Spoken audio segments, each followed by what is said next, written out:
Voici le résumé du livre L'art de la victoire de Phil Knight sur Puissants livres oubliés. Je m'appelle Phil Knight et avant de bâtir Nike, je n'étais qu'un homme habité par une inquiétude silencieuse. Celle de vivre une vie ordinaire, rangée, sans souffle ni grandeur. J'ai poursuivi une intuition fragile, presque folle. Avec peu d'argent, beaucoup de dettes, des nuits d'angoisse, des paris risqués et cette foi étrange qui pousse certains hommes à continuer quand tout semble vouloir les briser. Mon histoire n'est pas celle d'un succès propre et brillant, c'est celle d'un combat brut, chaotique, profondément humain, où la victoire s'est forgée dans l'incertitude, la peur, l'obstination et la conviction intime qu'un rêve fragile peut devenir une légende mondiale. Longtemps avant que le nom Nike résonne à travers le monde, quelque chose d'invisible brûlait déjà en moi.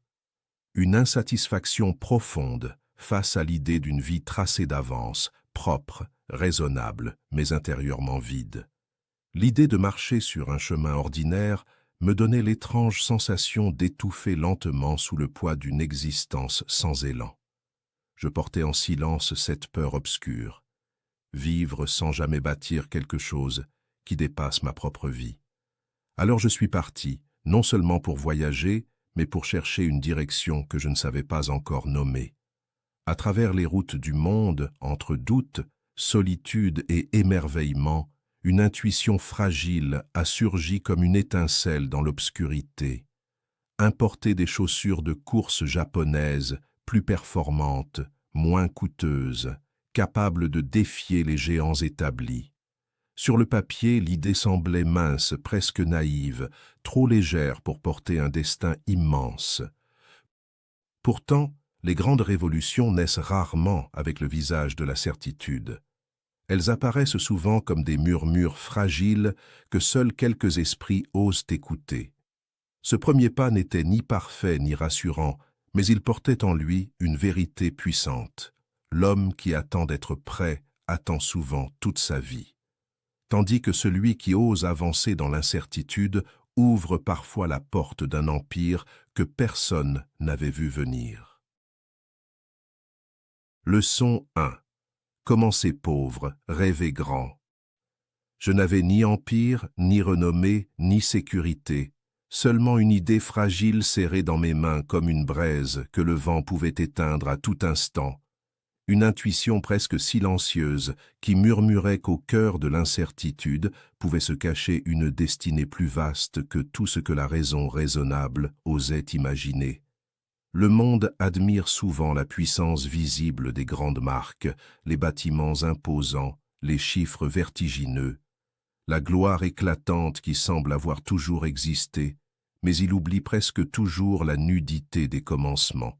Ce moment étrange où tout repose sur presque rien, où une ambition immense vit encore dans une réalité minuscule, où le rêve paraît disproportionné face à la pauvreté des moyens, où la vision semble trop grande pour les mains qui la portent. C'est dans cet espace humble, presque invisible, que naissent pourtant les constructions qui changent le monde. Non dans le confort des certitudes, mais dans la fragilité courageuse des premiers pas. Je n'avais que $50, somme dérisoire face à l'ampleur secrète de ce que je portais intérieurement. Presque une insulte lorsqu'on la compare à l'immensité d'un marché dominé par des géants. Presque un murmure face au vacarme des puissances installées. Presque rien pour quiconque mesure les projets à la taille des capitaux. Mais ce presque rien contenait une richesse plus rare, une conviction vivante. L'argent peut acheter du temps, des outils, des opportunités, mais il ne crée pas cette flamme intérieure qui pousse un être à continuer là où la logique lui ordonne d'abandonner. Une idée portée par une volonté profonde possède une puissance que les chiffres ne savent pas calculer. Ce qui commence petit n'est pas forcément destiné à rester petit. Parfois, la petitesse du départ protège la pureté du feu initial, car lorsque tout est fragile, seule la foi soutient la marche. Je vendais des chaussures depuis le coffre d'une voiture, geste simple en apparence, presque banal, presque modeste au point de sembler insignifiant, mais dans ce coffre battait déjà le cœur invisible d'une révolution encore inconnue. J'ouvrais ce coffre comme on ouvre une porte vers une possibilité secrète, présentant non seulement un produit, mais une vision que presque personne ne pouvait encore voir. Les commencements ont cette cruauté silencieuse. Tu portes en toi une grandeur invisible que le monde regarde avec indifférence ou scepticisme.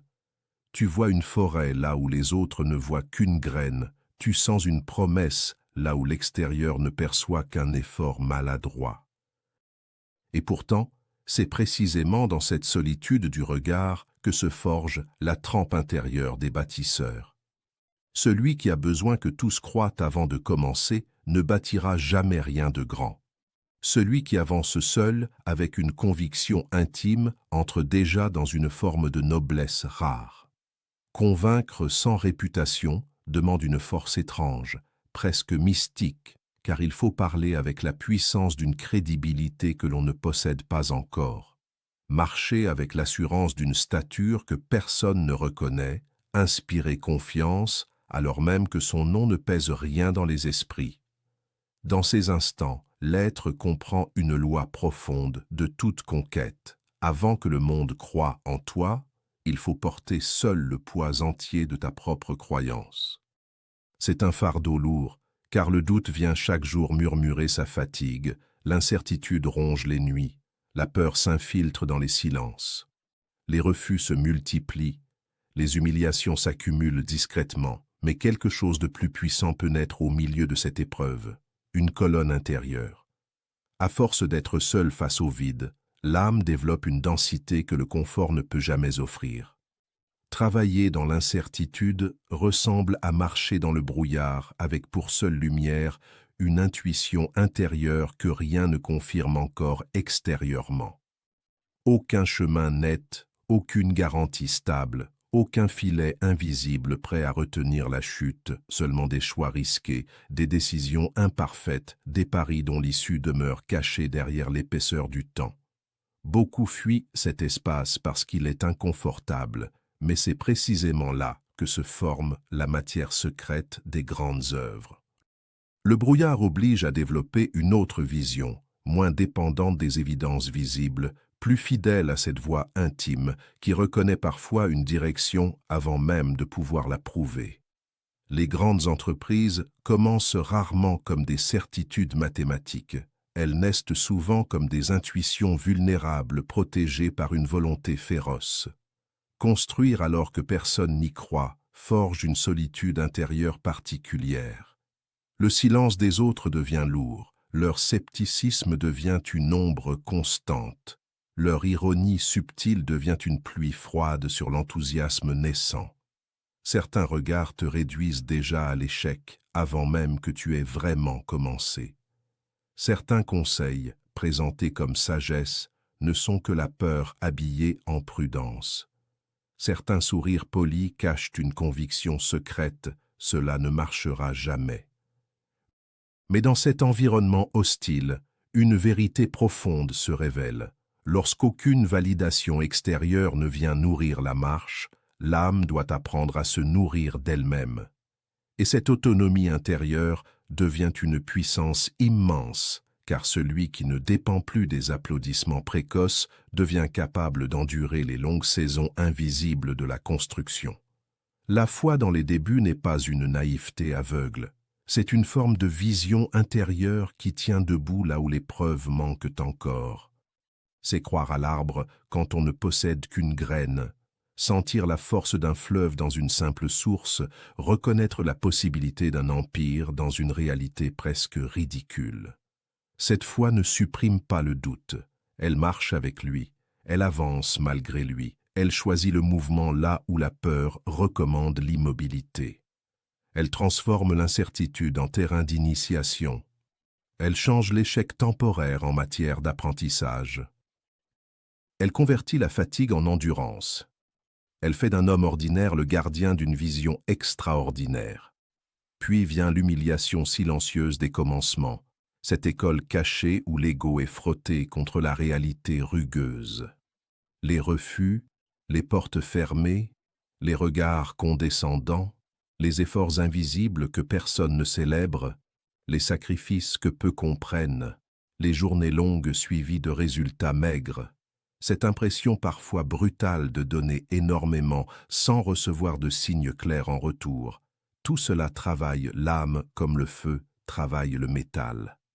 Beaucoup abandonnent ici, non parce qu'ils manquent de talent, mais parce qu'ils refusent cette humilité fondatrice.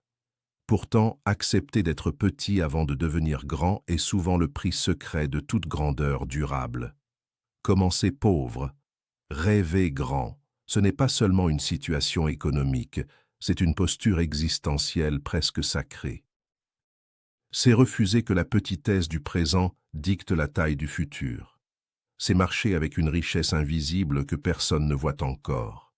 C'est porter une vision plus vaste que ses circonstances. C'est accepter la poussière du départ sans trahir l'éclat de l'horizon intérieur. Et dans ce contraste mystérieux entre la pauvreté des moyens et la grandeur du rêve naît la magie profonde des bâtisseurs. Cette capacité rare à voir, au milieu du presque rien, la silhouette secrète d'un monde encore à naître. Leçon 2. Les fondations invisibles. Bâtir une grande œuvre donne souvent l'illusion d'une conquête solitaire, comme si un seul homme, porté par sa volonté, sa vision et son courage, pouvait à lui seul déplacer des montagnes. Mais derrière chaque empire visible vivent des forces silencieuses que le regard superficiel ne remarque presque jamais. Des présences discrètes, des alliances profondes, des mains invisibles qui soutiennent la structure pendant qu'elle grandit dans l'ombre. J'ai compris très tôt qu'une ambition immense ne pouvait survivre longtemps enfermée dans les limites d'un seul esprit. Car même la vision la plus puissante demeure incomplète lorsqu'elle refuse la richesse d'autres intelligences, d'autres sensibilités, d'autres talents capables d'apporter ce que soi-même on ne possède pas.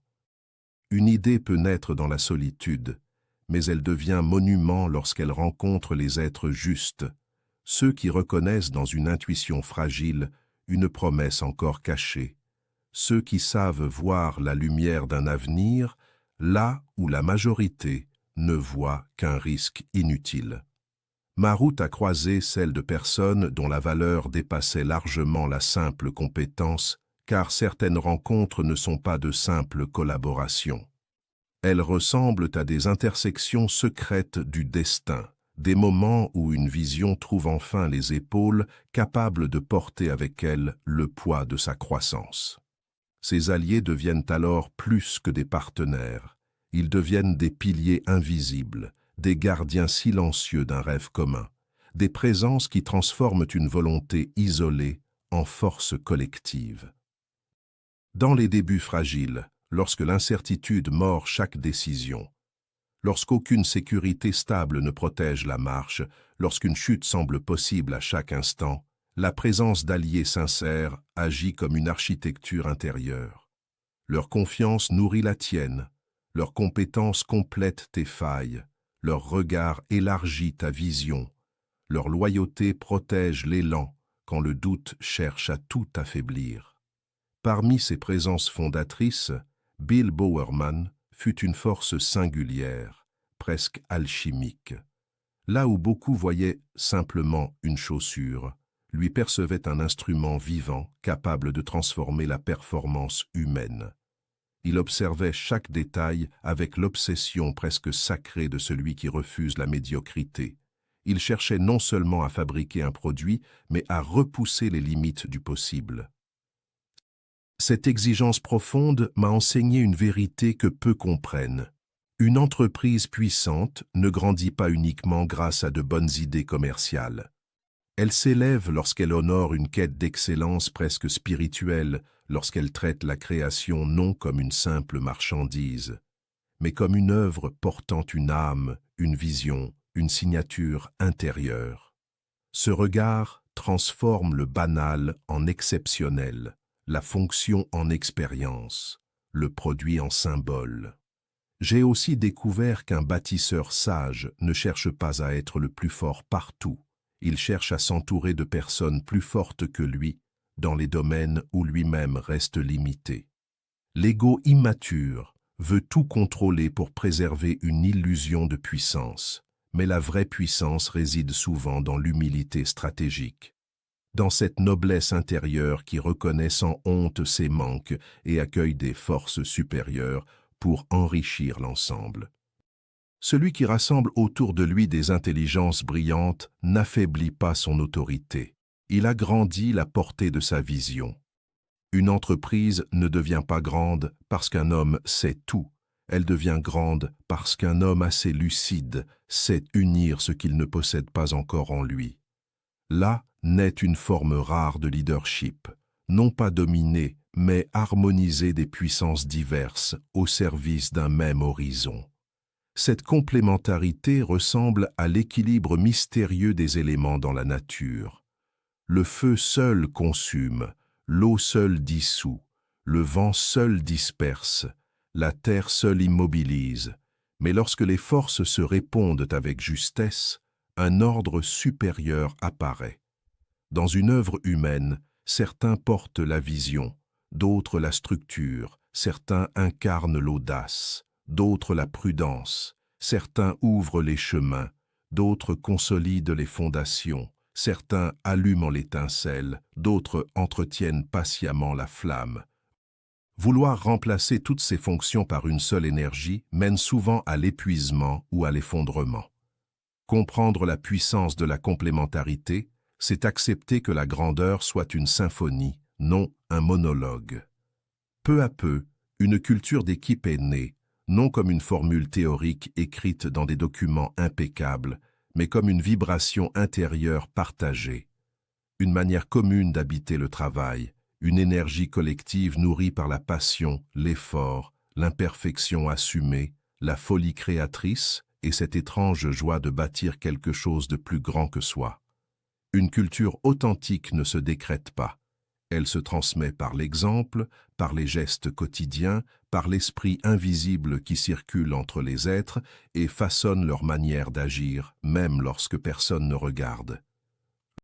Lorsqu'une équipe commence à partager une même intensité intérieure, une même foi silencieuse, une même volonté d'aller plus loin malgré les obstacles, elle devient plus qu'un groupe de travailleurs. Elle devient une force vivante, presque organique, capable de résister aux tempêtes que des structures purement mécaniques ne survivraient jamais. Au cœur de cette construction, la confiance fut une pierre sacrée. Dans les affaires, beaucoup parlent de contrats, de chiffres, de stratégie, de marge et de domination du marché, mais ce que peu mesurent vraiment, c'est que les grandes constructions reposent souvent sur des liens invisibles beaucoup plus fragiles et beaucoup plus puissants. La parole tenue, la loyauté silencieuse, le respect profond, la certitude intérieure que l'autre ne trahira pas l'esprit commun au premier vent contraire. Sans confiance, l'énergie se disperse dans la surveillance, la peur, la méfiance, les calculs cachés et les défenses constantes. Avec la confiance, les êtres osent, proposent, créent, se donnent pleinement, car ils sentent que l'espace commun n'est pas un champ de rivalité, mais un lieu d'élévation mutuelle. J'ai vu aussi combien les relations humaines possèdent dans le business une puissance que les esprits froids sous-estiment. Les chiffres impressionnent, les stratégies structurent, les produits séduisent, mais ce sont souvent les liens humains qui ouvrent les portes décisives, qui maintiennent l'œuvre debout dans les saisons difficiles, qui créent ces opportunités inattendues que la logique seule ne pouvait prévoir. Une relation sincère peut valoir plus qu'un capital immense, car elle apporte la confiance, la fidélité, la transmission, le soutien invisible dans les heures critiques. L'argent circule, les marchés changent, les tendances s'inversent. Mais une relation profondément ancrée dans le respect et la vérité devient une richesse durable que peu savent cultiver.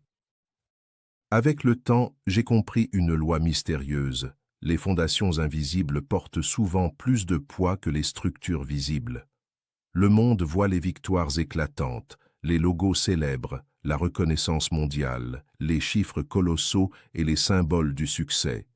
Mais sous cette surface vivent des couches silencieuses faites de rencontres providentielles, d'alliances justes, de confiance patiemment bâtie, de complémentarité harmonisée et de liens humains tissés dans la loyauté. C'est dans cet invisible que se cache la véritable architecture des empires durables. Car bâtir grand ne consiste pas seulement à posséder une vision brillante, cela demande de reconnaître les âmes capables de lui donner chair, de protéger les liens qui nourrissent la croissance, d'honorer la confiance comme un trésor, et de comprendre qu'aucune légende durable ne s'élève vraiment seule. Derrière chaque sommet visible se cache une forêt de racines que presque personne ne regarde, et pourtant c'est là, dans cette profondeur silencieuse, que commence la vraie puissance. Leçon 3. Survivre au chaos.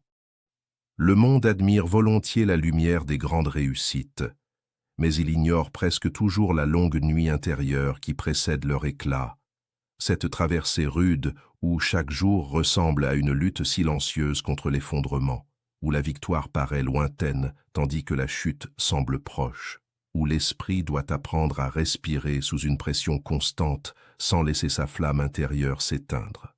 Derrière le nom Nike, avant la gloire, avant la puissance, avant la reconnaissance mondiale, j'ai connu cette géographie invisible du chaos.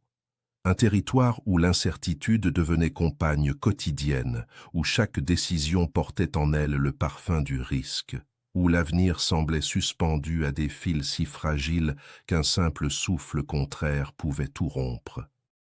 C'est dans cet espace brutal que j'ai découvert une vérité profonde. Bâtir grand n'est pas seulement une question de vision. C'est une capacité presque spirituelle à rester debout quand la vie semble prendre plaisir à tester la solidité de ton âme. Le manque d'argent n'était pas un problème passager, c'était une présence constante, une ombre silencieuse installée au cœur même de chaque projet, une tension permanente qui transformait chaque ambition en pari audacieux. Chaque entrée d'argent paraissait déjà destinée à couvrir une urgence plus ancienne. Chaque souffle financier semblait trop court pour l'ampleur des besoins. Chaque avancée s'accompagnait d'une nouvelle fragilité. Cette réalité use l'esprit, car elle force à vivre dans une forme de vigilance continue, comme un navigateur avançant sur une mer agitée, avec une coque fragile, sachant que le moindre déséquilibre peut ouvrir une brèche fatale. Pourtant, j'ai compris que la rareté développe parfois une intelligence que l'abondance n'enseigne jamais.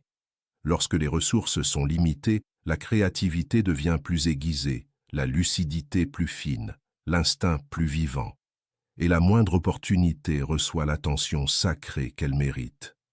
Puis venait la pression bancaire, ce poids froid, méthodique, impersonnel, qui mesure les rêves à la logique rigide des chiffres et rappelle sans cesse la fragilité de toute construction encore jeune.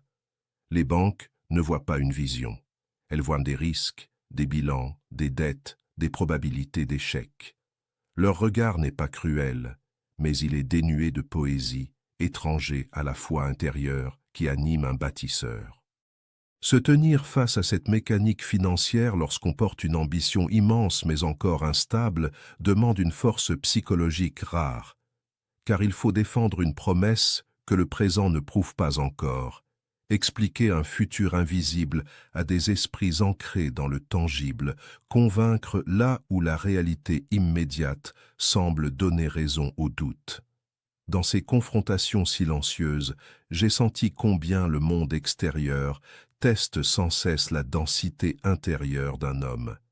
Si ta conviction vacille, les structures autour de toi sentent immédiatement cette faiblesse. La dette chronique, elle, ressemble à une chaîne invisible attachée à l'esprit. Elle ne dort jamais, elle accompagne chaque réveil, s'invite dans chaque décision, s'assoit à chaque table où l'on réfléchit à l'avenir. Elle murmure constamment cette question lourde. Combien de temps encore avant que tout se fissure? Beaucoup sous-estiment la fatigue spirituelle que crée cette tension durable, car ce n'est pas seulement un poids financier. C'est une pression qui cherche à envahir l'imaginaire lui-même, à rétrécir l'horizon, à pousser l'être, à ne penser qu'en termes de survie immédiate. Or, une grande vision meurt lorsqu'elle cesse de regarder loin. Il fallait donc accomplir un étrange exercice intérieur. Porter la lourdeur du présent sans laisser cette lourdeur écraser la hauteur de la vision. Rester lucide sur le danger sans devenir prisonnier de sa peur. Marcher au bord du vide sans faire du vide le centre de son esprit. Les décisions risquées sont devenues une langue quotidienne. Chaque choix ressemblait à un saut calculé au-dessus d'une faille dont on ne voyait pas toujours le fond. Chaque engagement demandait du courage mêlé à une part d'aveuglement noble. Cette capacité mystérieuse à avancer sans disposer de toutes les garanties. Le monde enseigne la prudence comme une vertu absolue, mais certaines conquêtes exigent une audace que la prudence ordinaire ne peut comprendre. Non pas une folie désordonnée, mais une fidélité profonde à une intuition qui dépasse les évidences immédiates. Les plus grands bâtisseurs ne possèdent pas toujours plus de certitude. Ils possèdent souvent une relation plus intime avec le risque, une manière plus mature d'habiter l'incertitude sans s'y dissoudre. La peur quotidienne de l'effondrement devient alors une compagne silencieuse. Elle n'apparaît pas toujours sous la forme spectaculaire de la panique. Parfois, elle se glisse plus subtilement dans le souffle, dans la fatigue des yeux, dans les pensées nocturnes, dans ces instants où l'esprit, malgré sa force, contemple la possibilité réelle que tous les efforts puissent s'écrouler. Cette proximité constante avec la chute transforme profondément un homme. Elle peut le briser, le rendre amer, le vider de son élan, ou bien elle peut affiner sa densité intérieure, le rendre plus essentiel, plus humble, plus tranchant, plus conscient de ce qui mérite réellement d'être porté. Le chaos révèle toujours la qualité secrète de l'âme. Certains découvrent leur fragilité cachée, d'autres rencontrent une force qu'ils ignoraient posséder. La fatigue mentale fut peut-être l'épreuve la plus invisible et la plus profonde. Le corps connaît le repos. L'esprit du bâtisseur, lui, porte souvent son œuvre même dans le silence de la nuit. Les calculs, les risques, les urgences, les responsabilités, les imprévus, les décisions suspendues, les conséquences possibles de chaque mouvement. Tout cela crée une tension intérieure continue qui use lentement les réserves profondes. Une lassitude subtile s'installe, non celle qui demande simplement du sommeil, mais celle qui questionne le sens même du combat. Pourquoi continuer? Jusqu'où tenir? Quel prix payer encore? C'est dans cette zone que la réussite cesse d'être une affaire de compétence pour devenir une affaire d'âme. Continuer malgré l'épuisement devient alors un acte presque sacré, non par obstination aveugle, mais par fidélité à quelque chose de plus grand que la fatigue du moment. Une vision authentique agit comme une source secrète qui nourrit l'être lorsque les réserves ordinaires sont épuisées.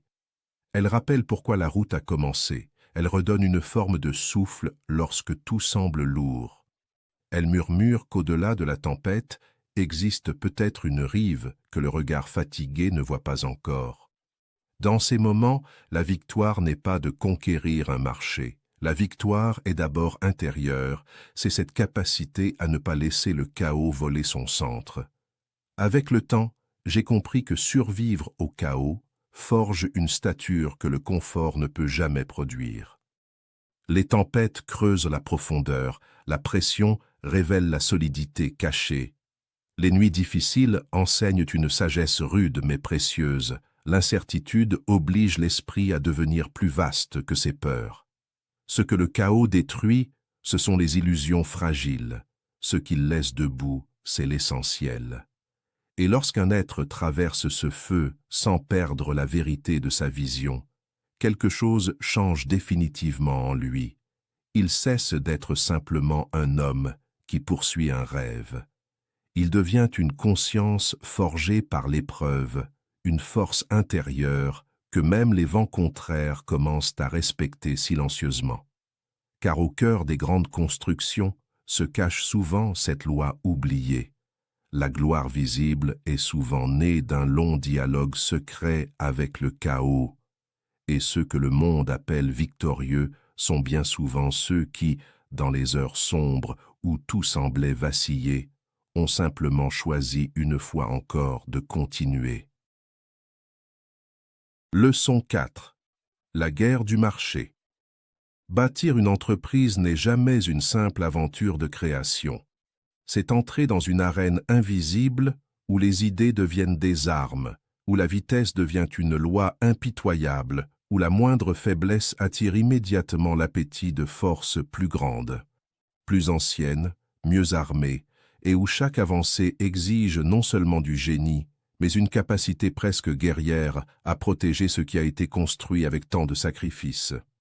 Beaucoup imaginent le monde des affaires comme un univers élégant de stratégies raffinées, de croissance calculée et d'opportunités bien ordonnées. Mais sous cette surface polie se cache une jungle plus rude que bien des champs de bataille. Un lieu où l'ambition se heurte à d'autres ambitions, où la vision rencontre la rivalité, où chaque conquête ouvre une nouvelle lutte, où survivre demande autant de lucidité que de courage. J'ai compris assez tôt qu'une idée brillante ne suffit jamais. Lorsqu'elle commence à rayonner, elle attire aussitôt les regards, la convoitise, la résistance. Et parfois même les attaques venues de ceux qui sentent naître une force capable de troubler leur domination. La concurrence féroce possède une énergie particulière, presque animale, car elle ne se contente pas d'exister. Elle cherche à absorber, à contenir, à étouffer ou à dépasser tout ce qui menace son territoire.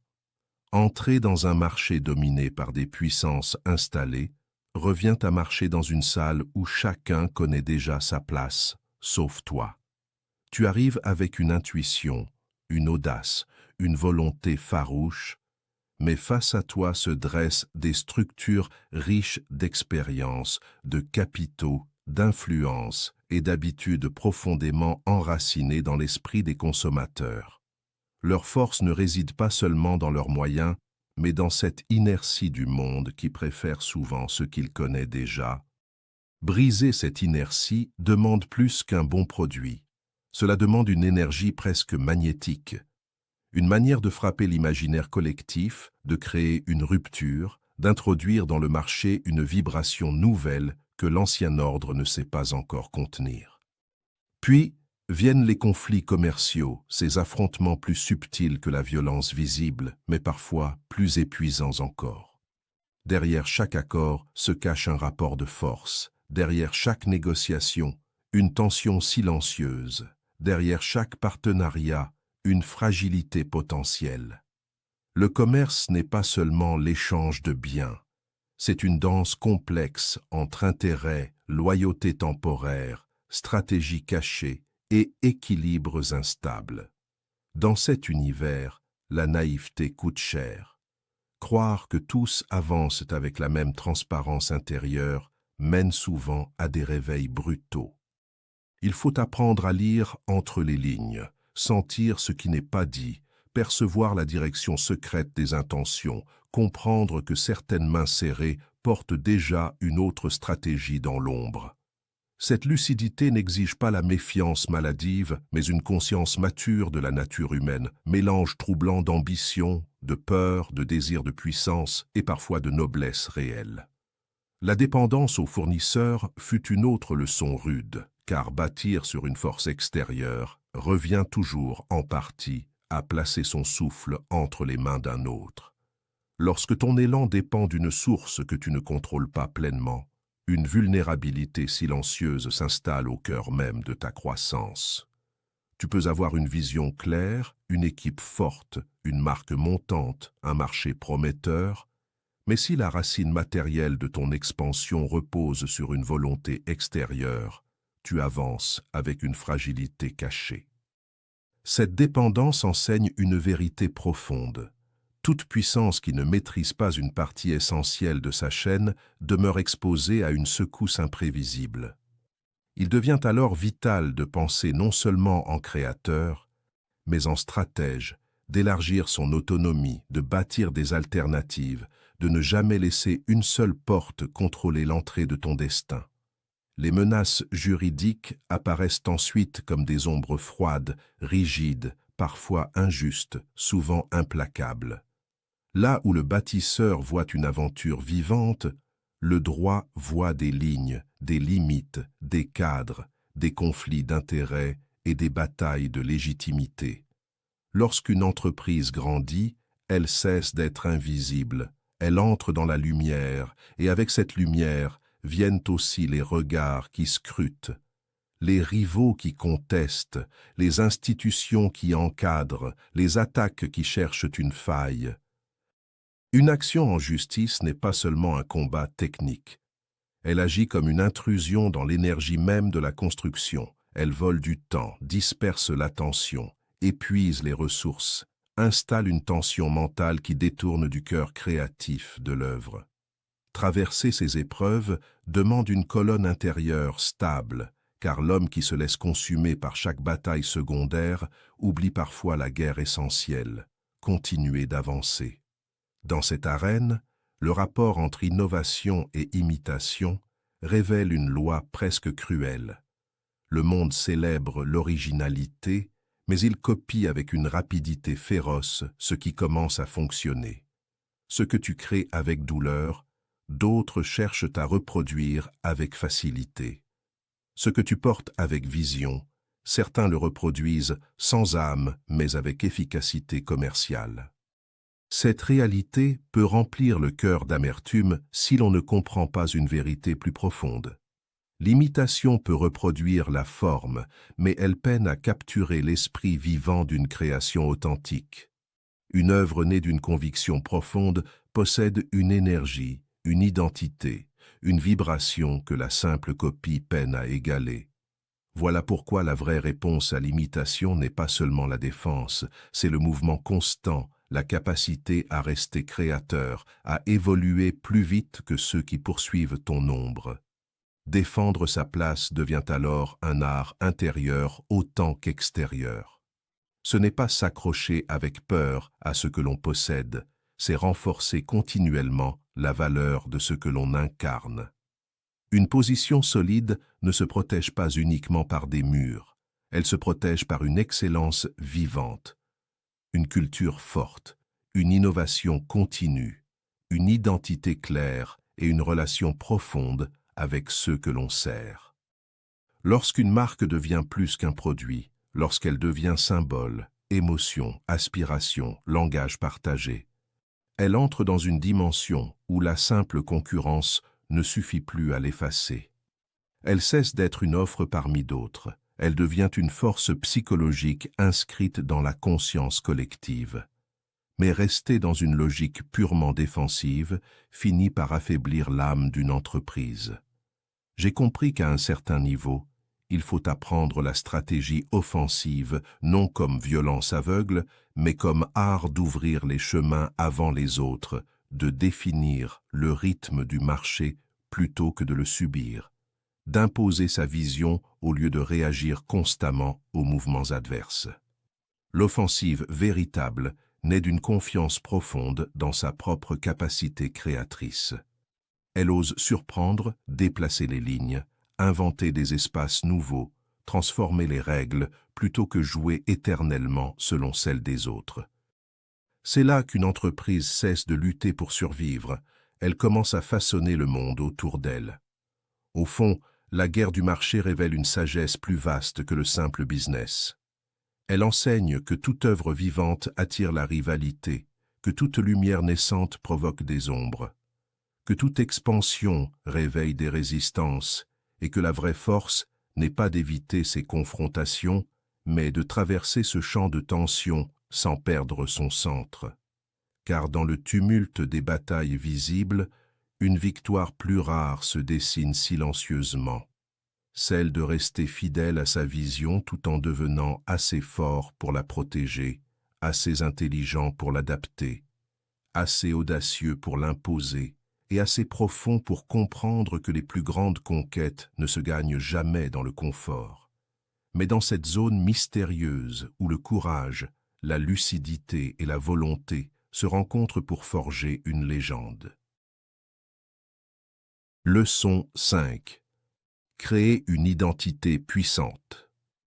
Une entreprise commence souvent par une idée utile, un produit meilleur, une opportunité plus fine que les autres n'ont pas encore su voir.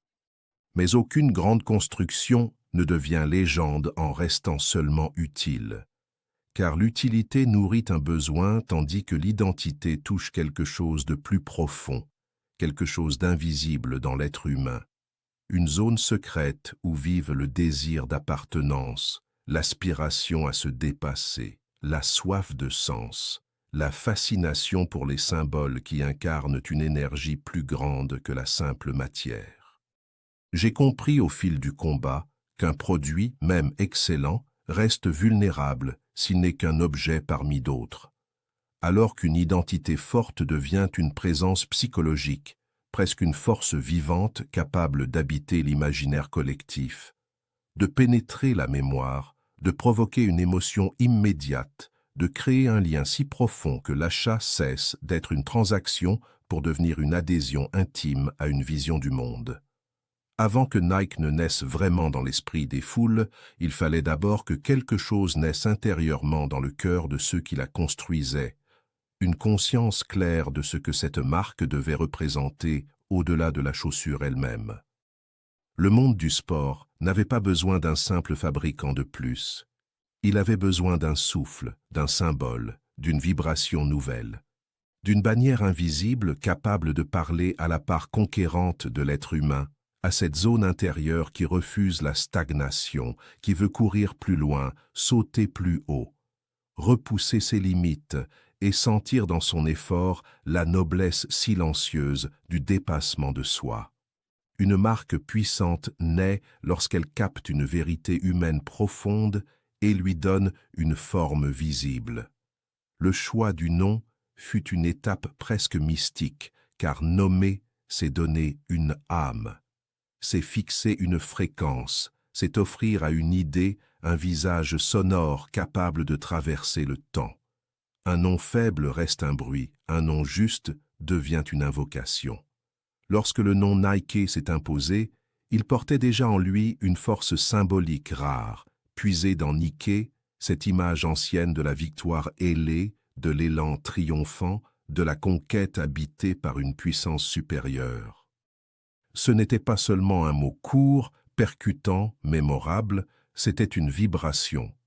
Il contenait la vitesse, l'ascension, le combat, la gloire, la victoire intérieure autant qu'extérieure. Certains noms traversent l'air, d'autres traversent la conscience. Celui-ci portait déjà un destin dans ses syllabes.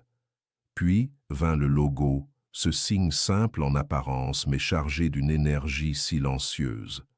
Beaucoup sous-estiment la puissance d'un symbole visuel, croyant qu'il ne s'agit que d'esthétique, alors qu'un grand symbole agit comme une empreinte psychique. Il entre dans l'œil, puis descend dans l'inconscient. Il évoque instantanément une sensation, une direction, une émotion. Le fameux swoosh n'était pas une décoration. Il évoquait le mouvement, la fluidité, la vitesse, la poussée vers l'avant, cette sensation d'élan qui accompagne toute conquête authentique. Une grande marque parle avant même d'être lue, et parfois un simple signe suffit à réveiller tout un univers intérieur. Quand un logo devient langage silencieux, il cesse d'être dessin, il devient drapeau. Mais le plus grand secret n'était ni le nom ni le symbole pris isolément, c'était leur capacité à porter une signification plus vaste que l'objet vendu. Vendre une chaussure ne crée pas une légende. Vendre une émotion transforme le marché. Offrir la sensation intime d'être plus fort, plus libre, plus rapide, plus vivant, plus audacieux, plus proche de son idéal intérieur. Voilà ce qui change la relation entre une marque et le monde. L'être humain n'achète presque jamais seulement une fonction, il achète une projection de lui-même. Une version désirée de son identité, un récit intérieur auquel il veut appartenir. Lorsqu'un produit devient le miroir d'un rêve personnel, sa valeur dépasse largement sa matière. C'est là qu'apparaît une vérité plus profonde encore. Une marque puissante ne rassemble pas seulement des clients, elle construit une tribu. Une tribu n'est pas un marché froid, c'est une communauté émotionnelle unie par des valeurs, des symboles, une vision commune, un langage partagé, une manière d'habiter le monde. Ceux qui portent une marque forte ne portent pas seulement un objet, ils portent un signe d'appartenance à une énergie, à une philosophie, à une identité collective. Ils reconnaissent instinctivement chez d'autres cette même vibration. Un lien invisible naît alors entre inconnus. Voilà la magie des grandes constructions symboliques. Elles créent du sens commun là où il n'y avait que des individus dispersés. Construire une tribu demande de comprendre l'âme humaine, plus que le simple commerce. Il faut sentir ce qui fait battre le cœur d'une génération, comprendre ses aspirations cachées, ses frustrations silencieuses, ses désirs de dépassement, sa quête d'identité, sa volonté d'incarner quelque chose de plus vaste qu'une existence ordinaire. Une entreprise qui touche cette profondeur cesse de vendre, elle fédère. Elle cesse de proposer, elle appelle. Elle cesse de convaincre, elle attire. Elle devient un centre de gravité psychologique. Le storytelling, dans cette alchimie, devient une arme économique redoutable, mais aussi un souffle presque spirituel lorsqu'il est authentique. Les êtres humains pensent par récit, rêvent par récit, se définissent par récit. Une histoire forte possède le pouvoir de transformer une simple entreprise en mythe vivant. Lorsque le monde commence à voir derrière une marque un combat, une origine humble, une vision obstinée, une quête presque impossible devenue réalité, la marque prend une épaisseur humaine qui la rend profondément magnétique. Elle n'est plus un logo froid, elle devient une aventure à laquelle chacun peut secrètement relier sa propre aspiration intérieure. Le récit crée l'attachement crée la fidélité crée une puissance que les chiffres seuls ne peuvent expliquer. J'ai compris alors que créer une identité puissante revient à construire une âme visible pour une idée invisible. Cela demande une cohérence profonde entre ce que l'on dit, ce que l'on crée, ce que l'on symbolise et ce que l'on fait ressentir. Le monde perçoit instinctivement l'authenticité comme il perçoit le vide. Une identité fabriquée artificiellement sonne creux. Une identité née d'une vérité profonde rayonne naturellement. C'est cette vérité qui donne à une marque son magnétisme, sa densité, sa longévité. Au fond, bâtir une identité puissante revient à répondre à une question sacrée. Quelle force invisible voulons-nous réveiller chez les êtres humains? Car lorsque cette réponse devient claire, tout change. Le nom prend vie, le symbole devient drapeau, le produit devient expérience.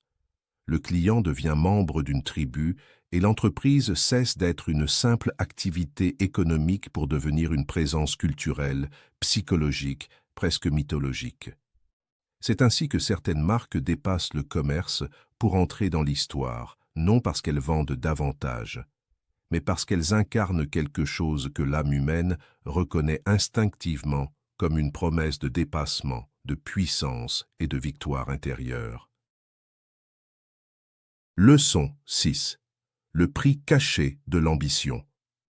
Porter une grande ambition ressemble souvent, de loin, à une aventure lumineuse, une ascension majestueuse vers les sommets, un chemin pavé de conquêtes, d'acclamations et de victoires visibles. Mais ce regard extérieur ignore presque toujours la dimension secrète du voyage. Cette part silencieuse où l'ambition demande en échange une monnaie invisible que peu sont réellement prêts à payer. Derrière chaque empire admiré, derrière chaque réussite célébrée, derrière chaque nom devenu symbole, se cache un long cortège de renoncements intimes, de nuits chargées d'inquiétude, de liens mis à l'épreuve, de fatigues profondes et de combats intérieurs que personne n'applaudit. La grandeur visible est souvent bâtie sur des sacrifices invisibles, et celui qui choisit de poursuivre une vision hors norme entre dans une alliance étrange avec le destin. Il reçoit la possibilité de construire quelque chose d'immense, mais il accepte aussi, souvent sans le comprendre au départ, de perdre certaines douceurs ordinaires que la vie offre à ceux qui choisissent une route plus tranquille. Les sacrifices personnels arrivent d'abord discrètement, presque sans bruit. Ils ne se présentent pas toujours comme des renoncements spectaculaires, mais comme une accumulation lente de moments absents, de repos reportés, de plaisirs simples sacrifiés sur l'autel d'une urgence plus grande, d'heures volées au sommeil, d'instants de paix intérieure remplacés par une vigilance constante tournée vers la survie et la croissance de l'œuvre. Peu à peu, l'ambition ne devient plus seulement un projet que l'on porte. Elle devient une présence intérieure qui réclame attention, énergie, concentration, fidélité et parfois une part démesurée de soi. Elle s'invite dans les pensées du matin, s'assoit à la table du soir, accompagne les silences de la nuit. Ce qui devait être une construction extérieure devient une habitation intérieure permanente. L'esprit n'appartient plus entièrement à lui-même. Une partie de lui vit constamment dans le chantier invisible de ce qu'il bâtit. Puis vient la solitude du fondateur, cette forme particulière d'isolement que peu comprennent vraiment.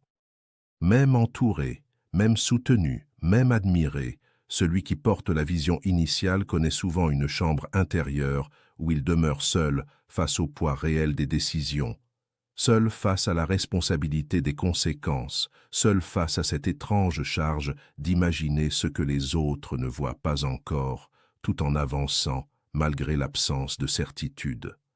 La solitude profonde n'est pas l'absence de présence humaine. C'est l'expérience de porter un fardeau que peu peuvent ressentir dans sa véritable intensité.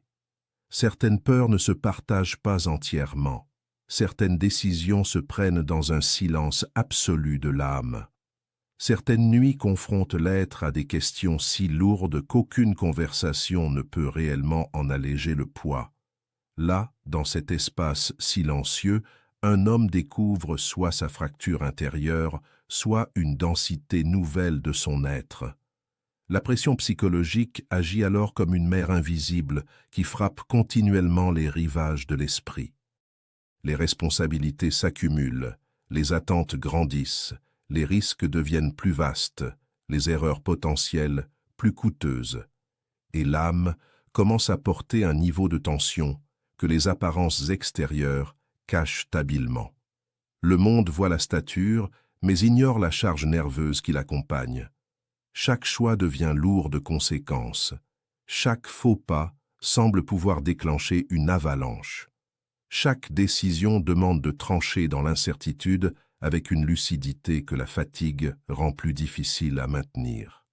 Cette pression ne brise pas toujours brutalement. Elle use lentement, silencieusement, comme l'eau creuse la pierre, jusqu'à ce que l'être comprenne qu'il doit apprendre non seulement à bâtir une entreprise, mais à protéger la santé invisible de son propre centre intérieur. Et dans cette traversée, la famille reçoit souvent l'onde silencieuse de cette ambition dévorante. Ce que l'on construit dans le monde extérieur prélève du temps, de l'attention, de la disponibilité émotionnelle, de la présence réelle auprès de ceux qui partagent notre vie. Même lorsque l'amour demeure sincère, l'œuvre gigantesque réclame une part si vaste de l'esprit qu'elle crée parfois une distance subtile, une absence intérieure. Une forme d'éloignement qui ne se mesure pas seulement en heures manquées, mais en qualité de présence perdue. Ceux qui aiment un bâtisseur portent parfois un prix qu'ils n'ont jamais choisi consciemment. Ils vivent à côté d'une âme souvent habitée par une autre bataille, une autre urgence, un autre feu intérieur. Voilà l'un des paradoxes les plus douloureux de la réussite, vouloir offrir une vie meilleure à ceux qu'on aime, tout en leur volant parfois, dans le présent, une part de soi. Les doutes silencieux deviennent alors des visiteurs réguliers. Même les plus grands bâtisseurs connaissent ces instants où l'esprit vacille, où la question surgit dans le secret de la conscience. Tout cela vaut-il réellement le prix payé? Ces doutes ne naissent pas toujours d'un manque de foi, ils naissent parfois d'une lucidité plus profonde, d'un regard honnête posé sur le coût réel du combat. Ils apparaissent dans les moments de fatigue extrême, dans les nuits trop longues, dans les silences après les tempêtes, dans ces espaces où l'âme n'a plus la force de jouer le rôle du conquérant. Là se révèle une vérité rare. Ceux que le monde admire comme des géants restent profondément humains, traversés eux aussi par l'incertitude, la lassitude, la peur, la vulnérabilité et cette quête intime de sens qui dépasse les chiffres et les trophées. Le succès vu de l'intérieur possède d'ailleurs une texture très différente de l'image que le monde s'en fait. Vu de loin, il ressemble à l'aboutissement. Vu de l'intérieur, il ressemble souvent à une étape parmi d'autres responsabilités plus vastes, plus lourdes, plus complexes. Ce que beaucoup imaginent comme un sommet paisible devient fréquemment une altitude où l'air est plus rare, où les enjeux sont plus immenses, où maintenir la construction demande encore davantage de vigilance. La réussite visible n'efface pas les tensions invisibles, elle les transforme. Elle remplace certaines peurs par d'autres, certains combats par des batailles plus vastes, certaines fragilités par de nouvelles responsabilités. Celui qui atteint un sommet découvre parfois avec surprise qu'il ne ressent pas seulement la joie de l'arrivée, mais aussi le poids de ce qu'il doit désormais porter. Pourquoi gagner coûte-t-il toujours quelque chose?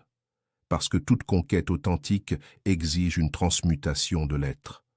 On ne devient pas immense sans traverser des zones de dépouillement intérieur. On ne bâtit pas une œuvre durable sans donner une part de son confort, de son innocence, de sa tranquillité, parfois même de certaines versions anciennes de soi-même. Le prix n'est pas une punition, il est le passage secret qui transforme le rêveur en bâtisseur réel. Ce que l'on gagne à l'extérieur se paie souvent par une métamorphose intérieure profonde. Et cette transformation laisse des marques invisibles que seuls ceux qui ont porté un grand feu connaissent vraiment. Pourtant, dans cette rude alchimie, une grandeur silencieuse naît. Car celui qui traverse ces sacrifices avec conscience découvre quelque chose de plus précieux qu'un simple succès matériel. Une profondeur d'âme, une densité intérieure, une compréhension plus vraie de la vie, une humilité devant le prix des grandes choses, une sagesse née du feu. Il comprend que la victoire véritable n'est pas seulement de posséder davantage, mais d'être devenu plus vaste, plus solide, plus lucide, plus vrai à travers ce qu'il a dû traverser. Car au fond, toute grande ambition pose cette question sacrée à celui qui la poursuit. Qu'es-tu prêt à offrir pour donner une forme visible à ce que ton âme a secrètement reçu comme vision? Et la réponse à cette question dessine silencieusement la dimension réelle d'une destinée. Leçon 7. L'esprit des bâtisseurs. Ceux qui bâtissent réellement quelque chose de grand ne vivent pas selon le rythme ordinaire du monde, car leur esprit n'habite pas seulement le présent visible, il dialogue en silence avec un futur que personne d'autre ne perçoit encore clairement. Un futur fragile, invisible, parfois presque irréel, mais qui devient pour eux une présence intérieure si forte qu'elle guide leurs décisions, éclaire leurs sacrifices et nourrit leur endurance dans les saisons les plus rudes. Là où beaucoup regardent l'instant, le bâtisseur contemple l'horizon. Là où beaucoup cherchent la récompense rapide, lui apprend l'art rare de semer longtemps dans une terre encore silencieuse. Penser long terme n'est pas seulement une stratégie d'entreprise, c'est une architecture intérieure, une manière d'habiter le temps avec une conscience plus vaste, une capacité à supporter les lenteurs du réel sans perdre la vivacité de la vision. Car les grandes œuvres ont leur propre rythme secret, elles exigent maturation, patience, enracinement. Et seuls ceux qui savent aimer l'invisible avant son apparition visible reçoivent parfois le privilège de voir naître ce qu'ils portaient depuis longtemps dans l'ombre. Mais penser loin ne signifie jamais avancer lentement. Une étrange alchimie vit au cœur des grands bâtisseurs. Leur vision est patiente, mais leur action est rapide. Ils comprennent que le temps récompense ceux qui savent attendre, mais qu'il favorise aussi ceux qui savent frapper juste lorsque la fenêtre s'ouvre. Agir vite n'est pas courir dans le désordre, c'est répondre avec intensité quand l'instant appelle le mouvement. Beaucoup réfléchissent jusqu'à l'immobilité. D'autres agissent sans conscience. Le bâtisseur véritable unit la profondeur du regard à la vitesse de l'exécution. Il sent le moment, tranche avec courage, avance même dans l'incertitude, car il sait qu'une idée parfaite mais immobile reste une illusion élégante, tandis qu'une idée imparfaite mais vivante possède déjà le souffle du réel. Le monde appartient rarement aux plus prudents. Il s'incline souvent devant ceux qui osent matérialiser ce que d'autres hésitent encore à toucher. Puis vient une sagesse plus rude, presque humiliante pour l'ego.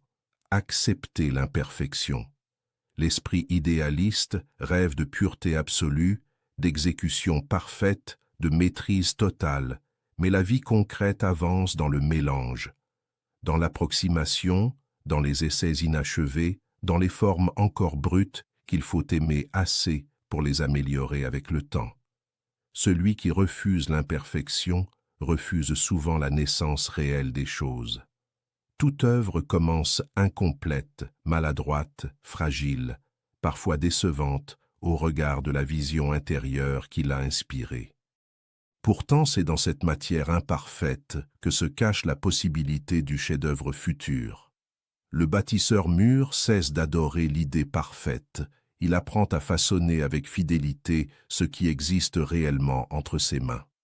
Il remplace l'obsession de la perfection immédiate par la dévotion patiente envers l'évolution constante. C'est ainsi que l'excellence naît, non dans la pureté rêvée, mais dans la persévérance appliquée à une réalité encore incomplète. Et lorsque viennent les erreurs, car elles viennent toujours, une autre porte intérieure s'ouvre. Beaucoup vivent l'erreur comme une condamnation, comme une blessure à leur identité, comme la preuve douloureuse qu'ils ne sont pas à la hauteur. Le bâtisseur, lui, apprend à regarder l'erreur autrement. Il y voit une initiation secrète, un langage rude mais précieux par lequel le réel corrige les illusions, affine la vision, renforce la lucidité et approfondit la maturité intérieure. Recommencer après l'échec n'est pas simplement tenter à nouveau, c'est renaître avec une conscience élargie. Ce que la chute enseigne vaut parfois plus que ce que la victoire facile aurait offert. Une erreur traversée avec honnêteté devient sagesse incarnée. Une chute accueillie avec courage devient enracinement. Ce n'est pas le fait de tomber qui distingue les grands bâtisseurs. C'est la manière dont ils se relèvent, plus calmes, plus denses, plus lucides, avec une force silencieuse que seule l'épreuve forge. Oser l'inconfort devient alors une seconde nature. La plupart des êtres organisent leur vie autour de la recherche de sécurité, de facilité, de répétition rassurante, mais rien de grand ne naît dans la zone où l'âme dort paisiblement. La croissance véritable exige friction, tension créatrice, exposition à l'inconnu, confrontation avec ses limites, traversée volontaire de territoires où le doute accompagne chaque pas. L'inconfort n'est pas un ennemi, il est souvent la porte cachée d'une expansion intérieure. Là où le confort endort les facultés profondes, l'inconfort réveille l'intelligence vive, aiguise la volonté, révèle des ressources insoupçonnées et pousse l'être à rencontrer des versions plus vastes de lui-même.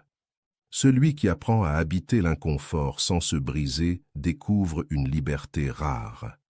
Il cesse d'être dirigé par la peur de l'effort et devient capable d'embrasser la difficulté comme un passage sacré vers une puissance plus haute.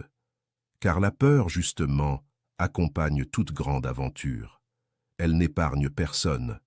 Même les plus audacieux sentent parfois son souffle froid sur leur nuque, cette voix intérieure qui rappelle les risques, les pertes possibles, les humiliations imaginées, les scénarios sombres que l'esprit sait si bien fabriquer.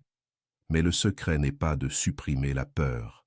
Le secret est de la transformer. Lorsqu'elle est mal comprise, elle paralyse. Lorsqu'elle est traversée consciemment, elle devient énergie. Elle révèle ce qui compte réellement. Elle concentre l'attention. Elle intensifie la présence. Elle pousse à se préparer plus profondément. Transformer la peur en moteur, c'est apprendre à écouter son signal sans lui remettre le gouvernail. C'est faire de cette tension intérieure non une prison, mais un feu dirigé. Les grands bâtisseurs ne sont pas sans peur, ils ont simplement appris à danser avec elle jusqu'à faire de son ombre une force propulsive. Au centre de tout cela repose enfin la discipline intérieure, cette puissance discrète que le monde admire rarement parce qu'elle agit dans le silence. Loin des applaudissements, dans la répétition invisible des actes justes, dans la fidélité quotidienne à une vision, dans la maîtrise de soi lorsque l'émotion pousse à l'excès, dans la constance lorsque la motivation fluctue, dans l'engagement lucide lorsque l'enthousiasme initial s'est dissipé. La discipline n'est pas une prison rigide, elle est une architecture sacrée qui protège l'énergie créatrice contre la dispersion. Elle donne une direction à la force brute. Elle transforme l'élan en œuvre. Elle permet au talent de durer assez longtemps pour devenir maîtrise. Elle enseigne à l'âme la noblesse de la continuité. Et peu à peu, à travers ces épreuves invisibles, une certaine stature intérieure naît. L'esprit du bâtisseur cesse de chercher uniquement des résultats extérieurs. Il devient lui-même une structure plus vaste, plus stable, plus profonde. Il apprend la patience sans mollesse, l'action sans agitation, l'humilité sans faiblesse, l'audace sans aveuglement, la persévérance sans rigidité. Il devient capable de porter de grandes visions sans être écrasé par leur poids.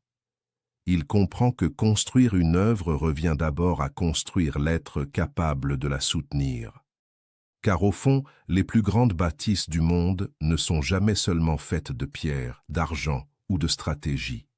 Elles naissent d'un certain type d'âme, une âme capable de voir loin, d'agir vite, de tomber sans renoncer, d'aimer l'inconfort, de transformer la peur, de vivre disciplinée par une fidélité silencieuse à ce qu'elle porte comme appel intérieur.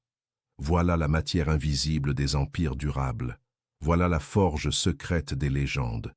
Voilà ce qui distingue ceux qui rêvent de ceux qui bâtissent réellement.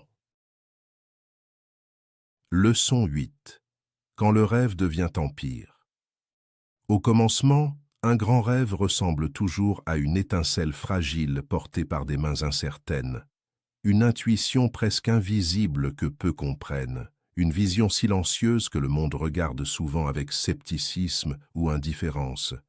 Mais lorsque cette étincelle traverse les tempêtes sans s'éteindre, lorsqu'elle survit aux humiliations, aux refus, aux dettes, aux nuits sans sommeil, aux combats invisibles et aux longues saisons où rien ne semble confirmer sa promesse intérieure, elle finit parfois par devenir un feu si vaste qu'il éclaire bien au-delà de l'horizon initial.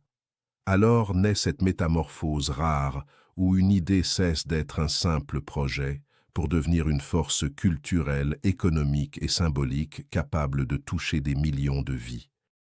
Voir Nike s'élever vers une dimension mondiale n'était pas seulement assister à la croissance d'une entreprise.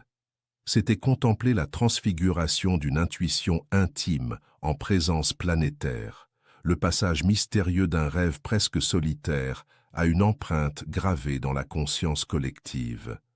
L'expansion mondiale possède une énergie particulière, car lorsqu'une création dépasse ses frontières d'origine, elle entre dans une autre échelle du réel. Elle n'avance plus seulement dans un marché, Elle traverse des cultures, rencontre des sensibilités différentes, pénètre des imaginaires multiples, dialogue avec des peuples que son créateur n'avait parfois jamais envisagés au commencement. Cette traversée exige plus qu'une stratégie commerciale. Elle demande une essence suffisamment universelle pour résonner dans des cœurs éloignés. Une vérité humaine profonde, capable de parler au-delà des langues, des drapeaux et des habitudes locales. Ce qui conquiert durablement le monde n'est pas simplement ce qui est efficace. C'est ce qui touche quelque chose d'essentiel dans l'être humain. Cette zone intérieure où vivent le désir de dépassement, la quête de victoire, le besoin d'incarner une version plus grande de soi-même. Quand une marque réussit à parler ce langage invisible, elle cesse d'être locale. Elle devient mondiale par nature. Mais la puissance d'une marque ne se mesure pas seulement à sa présence géographique, elle se mesure à l'intensité de son empreinte psychologique.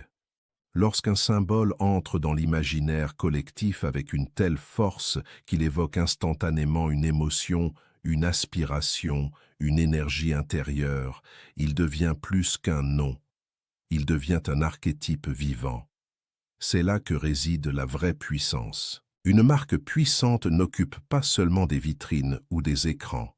Elle habite l'esprit des gens, elle influence la manière dont ils se voient, dont ils rêvent, dont ils expriment leur identité, dont ils relient leur quotidien à une idée plus vaste d'eux-mêmes.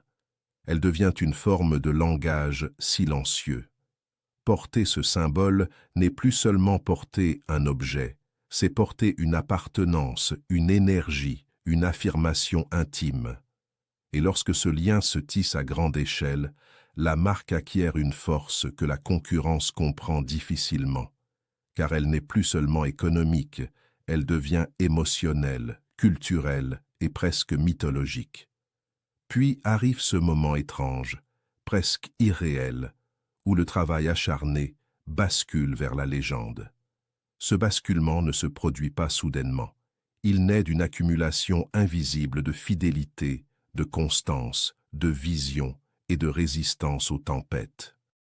Pendant des années, le bâtisseur œuvre dans l'ombre, forge pierre après pierre une architecture que peu remarquent, puis un jour, le monde regarde enfin ce qui existait déjà en profondeur depuis longtemps et l'appelle miracle, génie ou succès fulgurant, ignorant que cette lumière visible est l'aboutissement d'une longue nuit silencieuse. La légende commence lorsque l'histoire dépasse la simple performance pour devenir inspiration collective. Lorsque le parcours lui-même devient récit, lorsque l'origine humble, les combats traversés et la vision obstinée forment un mythe moderne auquel chacun peut secrètement relier sa propre soif de dépassement. À ce moment, une entreprise cesse d'être seulement grande, elle devient symbole de possibilités humaines. Mais grandir crée aussi une nouvelle forme d'épreuve, gérer la croissance sans perdre son âme. Beaucoup savent naître, peu savent grandir avec sagesse. Lorsque tout s'accélère, que les chiffres explosent, que les marchés s'ouvrent, que la structure devient immense, le risque le plus subtil apparaît, l'éloignement progressif de l'essence originelle. Ce qui était vivant peut devenir mécanique. Ce qui était inspiré peut devenir bureaucratique. Ce qui était vision peut devenir simple gestion. Le poids de la grandeur menace parfois de dévorer la pureté de la naissance. Préserver l'esprit initial dans une structure devenue gigantesque demande une vigilance presque sacrée. Il faut continuellement revenir à la source, se souvenir du feu premier, interroger le sens profond de ce que l'on construit, distinguer expansion réelle et dilution intérieure. Rester fidèle à la vision initiale devient alors une forme de discipline spirituelle. La fidélité n'est pas répétition rigide, c'est préservation du cœur vivant à travers l'évolution des formes. Les contextes changent, les marchés mutent, les générations se renouvellent, les défis deviennent plus complexes. Mais une vérité centrale doit demeurer intacte. Pourquoi avons-nous commencé ? Quelle force invisible voulions-nous réveiller? Quelle promesse intime portions-nous au monde? Tant que cette racine demeure vivante, l'arbre peut grandir sans perdre sa nature.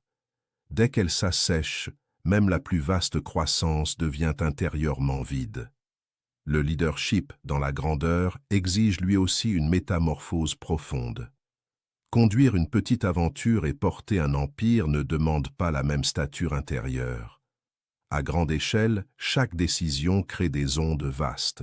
Chaque orientation influence des milliers de vies. Chaque faiblesse de vision se répercute dans tout l'organisme vivant qu'est devenue l'entreprise. Le leader doit alors apprendre à penser plus largement, déléguer avec confiance, inspirer sans contrôler chaque détail, maintenir une culture forte tout en laissant respirer la créativité, porter la vision sans écraser les forces nouvelles qui émergent. Le vrai leadership ne consiste plus seulement à bâtir, il consiste à créer un espace où d'autres peuvent eux aussi devenir bâtisseurs sous une bannière commune. Et puis, survient la victoire visible, cette lumière que le monde applaudit. Cette reconnaissance éclatante qui semble surgir soudainement, mais qui est en réalité le fruit d'années invisibles de persévérance, de sacrifices silencieux, de combats cachés et de fidélité obstinée à une intuition que presque personne ne voyait clairement au départ. Le monde aime la surface brillante des triomphes, mais ceux qui ont traversé le feu savent une vérité plus profonde. La victoire extérieure n'est que l'ombre visible d'une victoire intérieure plus ancienne. Celle d'avoir tenu lorsque tout vacillait, celle d'avoir continué lorsque le doute murmurait d'abandonner, celle d'avoir protégé une vision fragile jusqu'à ce qu'elle devienne assez forte pour marcher seule dans le monde. Au fond, quand le rêve devient empire, quelque chose de plus grand se révèle. Ce n'est pas seulement la réussite d'une entreprise, c'est la preuve mystérieuse qu'une intuition humble, portée avec foi, courage, endurance et profondeur, peut traverser le réel jusqu'à devenir une force qui marque son époque. Voilà la beauté secrète des grandes constructions. Elles rappellent à chaque être humain qu'au cœur d'un rêve sincère peut dormir une puissance que le monde ne reconnaît pas encore, mais qui, si elle est nourrie assez longtemps par la discipline intérieure et la fidélité profonde, peut un jour se lever et redessiner l'horizon lui-même. Leçon 9. La vraie définition de la victoire. Le monde prononce souvent le mot « victoire » avec une étrange pauvreté de sens. Comme si gagner se résumait à accumuler des richesses, à posséder davantage, à voir son nom gravé sur des sommets visibles, à contempler des chiffres immenses qui impressionnent les foules. Mais cette vision demeure incomplète, parfois même tragiquement superficielle, car l'argent peut remplir des comptes sans jamais combler une âme. La célébrité peut illuminer une image sans jamais éclairer l'intérieur d'un être. Et le pouvoir peut offrir une immense influence tout en laissant une sensation secrète de vide lorsque le silence revient. La vraie victoire vit ailleurs, dans une profondeur que peu explorent, dans cette alchimie rare où ce qu'un homme construit transforme non seulement le monde autour de lui, mais révèle aussi ce qu'il est devenu au cœur même de son voyage. Ce que Phil Knight a réellement poursuivi n'était jamais seulement une fortune, c'était une œuvre vivante, une aventure intérieure matérialisée dans le réel, une manière de donner une forme visible à une intuition profonde, et c'est là que commence la véritable signification du triomphe. L'argent, bien sûr, possède une puissance concrète.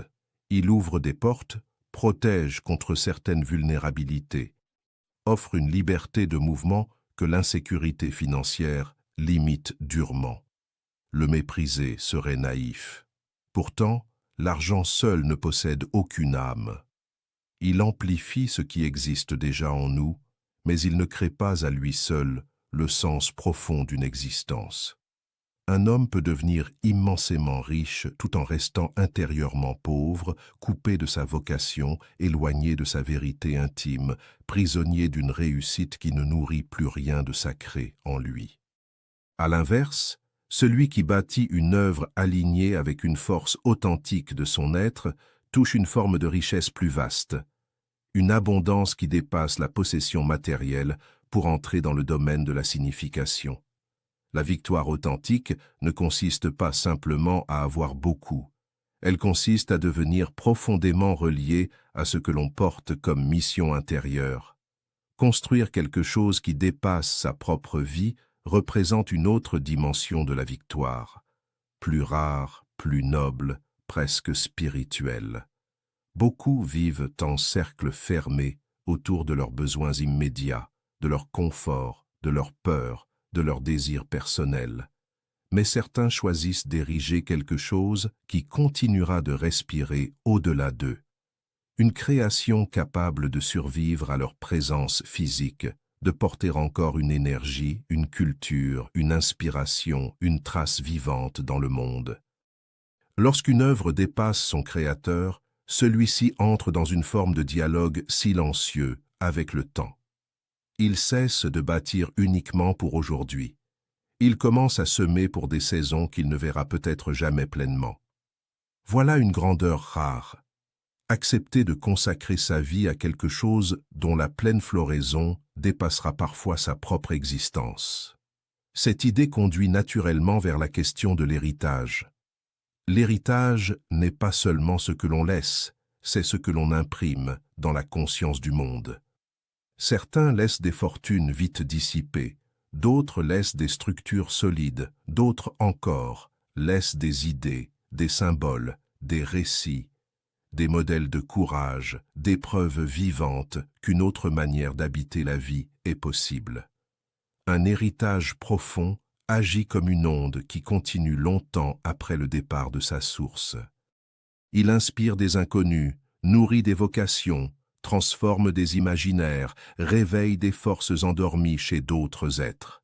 Ce qui demeure alors n'est pas seulement une entreprise, mais une énergie transmise à travers le temps.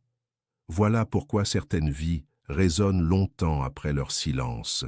Elles ont laissé plus qu'une réussite, elles ont laissé une fréquence. Le sens du travail devient ici une clé fondamentale. Trop d'êtres vivent leur travail comme une nécessité vide, une mécanique répétitive, une transaction de temps contre sécurité. Alors qu'au plus profond, travailler peut devenir un acte de création, un moyen de transformer une vision intime en réalité concrète. Une manière de participer à la beauté du monde en ajoutant sa pierre unique à l'édifice collectif. Lorsque le travail rencontre une vocation authentique, il cesse d'être uniquement fatigue. Il devient offrande, expression, discipline sacrée, chemin d'accomplissement intérieur. Même dans l'épreuve, une lumière demeure, car l'âme sent qu'elle ne dépense pas sa force dans le vide. Elle construit, elle participe, elle donne forme à ce qui n'existait pas encore. Et au centre de cette dynamique brûle toujours la passion, ce feu mystérieux que la logique pure ne peut fabriquer. La passion n'est pas une excitation passagère, c'est une intensité profonde, une relation vivante entre l'être et ce qu'il sent devoir accomplir. Elle donne au bâtisseur une énergie que les simples récompenses extérieures ne suffisent pas à expliquer. Elle soutient durant les longues traversées désertiques où les résultats tardent. Elle nourrit la persévérance lorsque le monde doute. Elle protège la vision lorsque les tempêtes cherchent à l'éteindre. Sans passion profonde, l'ambition devient calcul froid. Avec elle, le travail le plus rude peut prendre une dimension presque mystique, car chaque effort devient relié à une flamme intérieure plus grande que la fatigue immédiate. Ce que Phil Knight a réellement gagné dépasse donc largement l'argent, même si la richesse matérielle fut immense. Il a gagné la preuve intime qu'une intuition fragile peut devenir réalité monumentale lorsqu'elle rencontre la foi, la discipline, le courage et l'endurance. Il a gagné cette connaissance silencieuse que peu possèdent, celle d'avoir donné tout son être à une vision et d'avoir vu cette vision prendre chair dans le monde. Il a gagné une œuvre vivante capable de parler à des générations entières. Il a gagné une place dans cette lignée rare des bâtisseurs qui ne consomment pas simplement le monde, mais y gravent une empreinte durable. Et plus profondément encore, il a gagné la transformation intérieure née du combat lui-même. Cette densité d'âme que seules les grandes traversées offrent à ceux qui vont jusqu'au bout. Ce que chacun peut apprendre de ce parcours dépasse le business. La leçon secrète est universelle. Une vie prend une autre dimension lorsqu'elle cesse d'être gouvernée seulement par la peur, le confort ou la répétition, et qu'elle se met au service d'une vision sincère, exigeante et vivante. Chacun ne bâtira pas un empire mondial, mais chacun porte peut-être en lui une œuvre silencieuse qui demande courage pour naître, discipline pour grandir et fidélité pour durer. Le vrai appel n'est pas forcément de devenir célèbre ou immensément riche. Il est de répondre honnêtement à cette question intérieure que peu osent affronter. Qu'est-ce qui, au plus profond de moi, mérite que je lui consacre ma force, mon temps, ma foi et ma vie? Car au fond, la vraie victoire n'est pas simplement d'arriver au sommet visible, c'est de devenir au fil du chemin un être plus vaste que celui qui avait commencé la route, un être plus lucide, plus dense, plus courageux, plus relié à sa vérité profonde. Un être qui aura laissé derrière lui non seulement des résultats, mais une trace vivante de ce que peut accomplir une âme lorsqu'elle choisit de servir pleinement ce qu'elle sent avoir reçu comme appel intérieur. Voilà la victoire rare, voilà la richesse invisible, voilà le triomphe que le temps respecte silencieusement. Au bout du chemin, la plus grande leçon de l'art de la victoire de Phil Knight n'est pas simplement qu'un homme a bâti Nike, mais qu'une vision fragile, portée avec foi, discipline et courage, peut traverser le chaos jusqu'à devenir une force qui marque le monde. La victoire n'appartient pas toujours aux plus talentueux, ni aux plus riches, ni même aux plus intelligents. Elle appartient souvent à ceux qui refusent silencieusement d'abandonner lorsque tout semble leur ordonner de s'arrêter. Chaque chute affine l'âme, chaque doute purifie la volonté. Chaque épreuve invisible forge une densité intérieure que le confort ne donnera jamais. Le succès véritable demande plus qu'une stratégie. Il exige endurance dans la tempête, clarté dans la confusion. Et cette foi mystérieuse qui continue d'avancer même lorsque la route disparaît sous le brouillard. Alors une question demeure, simple mais bouleversante. Quel est ce rêve secret que ton cœur porte en silence? Cette intuition folle que la peur t'a appris à repousser, cette œuvre invisible qui attend peut-être seulement ton premier pas sincère. Car les plus grandes victoires naissent rarement dans le bruit. Elles commencent souvent dans le silence d'une âme qui décide enfin d'aller jusqu'au bout.